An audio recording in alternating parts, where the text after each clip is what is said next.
Cheers. Cheers and congrats. You're quitting your job to go travel, which is awesome. So you might not know this from the videos where she's caked in mud, but Finney's actually worked in human resources for quite a few years. That's true. So I do have some authority on the subject. If you're looking to travel, you're assuming to quit your job, but really there's more options than just that. So if you've only looked at this from one angle so far and said, I'm going to quit my job, maybe consider one of these options that we're going to address in the video before you walk in the door tomorrow.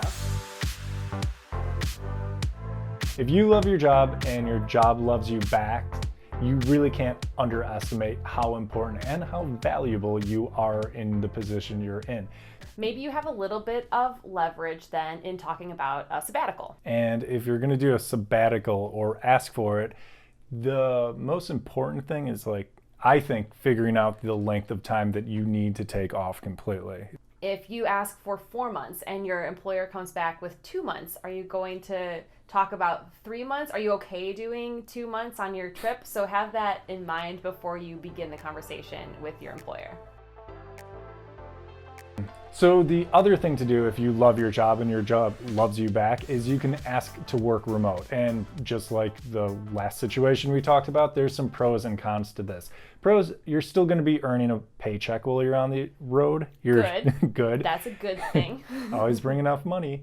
You're still going to have the job that you really like. The con of it is you're going to be working remote and all the negatives that come with that. I mean, it's kind of nuanced here. If you have to stay on the same time schedule, working second or third shift, depending where you are in the world, just to be in the office at the same time as your coworkers can be a drag. You're also going to probably be tied to a place with great internet. Right, so something to be said for working remotely, and then there's so many organizations now that put together, I'm sure you've heard of Remote Year, or I think there's even competitors, but there's just many more alternatives that are out there now that you can look into.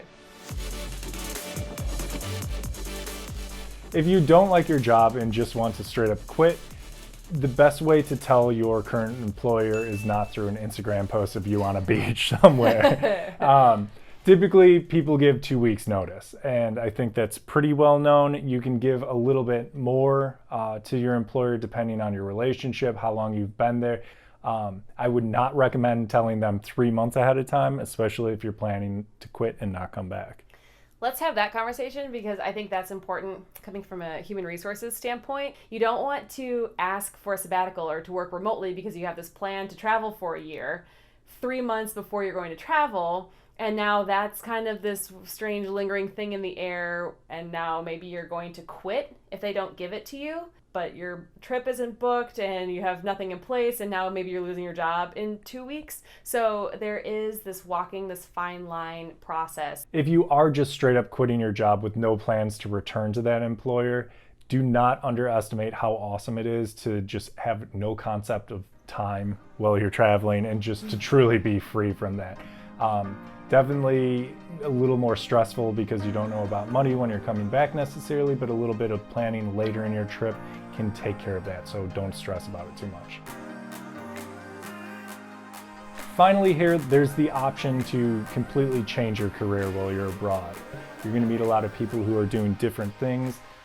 There's just going to be a lot of downtime where instead of watching movies while you're in the hostel because it's raining outside, you're going to be learning about industries you're more interested in online. I think that there's a difference between quitting your job, going to travel, and with a plan to come back and seek employment at a company, with going out for a career change to start something of your own. You're going to be spending so much time traveling that it's more than 2 full-time jobs to be full-time traveling and full-time starting a business. So just as long as you have that in your head to manage the two of those simultaneously happening is very challenging.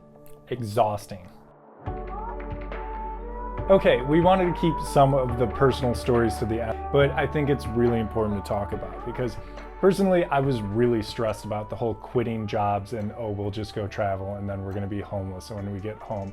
I had personally clawed my way up in jobs. We switched probably every year and a half, different corporate positions back in Chicago, and I was worried to lose that all. Coming back, I completely switched industries and job roles. And here we are less than a year after getting home, and we're already better off than we were before. We've got better jobs, we're happier. That'll work too. We're in better, more fulfilling roles. It just gave us that like time and clarity, and this is getting kind of touchy-feely, but like getting away from the grind for a little while, it lets you reset and get that focus on what's more important or what's gonna make you happy.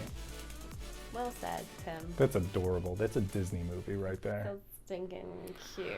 We were really nervous before leaving because for us, the biggest challenge in leaving was the coming back part. It wasn't the safety of travel or where would we go or the money. It was like, that was all mathematical and we could figure that all out. But the coming back and the unknown was our biggest challenge. I think the biggest thing that ended up giving us the permission to feel like it was okay to go and do something like this was going to different travel events and meeting other people who had successfully gone out and traveled and came back and got jobs. Like, oh my gosh, wow. But hopefully this video for you can at least give somewhat of a feel of permission. I know you're not meeting us in person, but we're putting out this video to share that, like, yes, it's okay. It's gonna be okay. It's going to be okay. And you know what I always used to tell Tim was like, even though we can always said that it was gonna be 1 year, the next ticket could have always been home. So you can leave at any time if you're not having fun or you feel like you're running out of money or you're worried about a job,